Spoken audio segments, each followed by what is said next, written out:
thunderstorm warning for southeastern Tarrant County in north central Texas, southern Dallas County in north central Texas until 3 p.m. Central Daylight Time. At 2:01 p.m. Central Daylight Time, a severe thunderstorm was located over Forest Hill, moving east at 35 miles per hour. Hazard, quarter-size hail. Source, radar indicated. Impact, damage to vehicles is possible.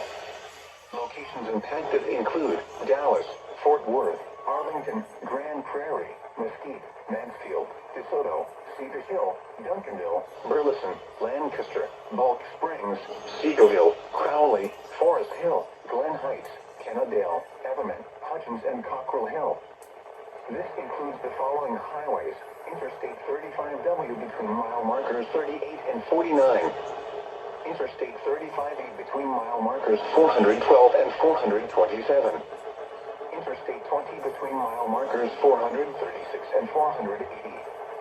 Interstate 30 near mile marker 35 and between mile markers 37 and 47. Interstate 45 between mile markers 267 and 284. For your protection, get inside a sturdy structure and stay away from windows. Finally activated. Double header.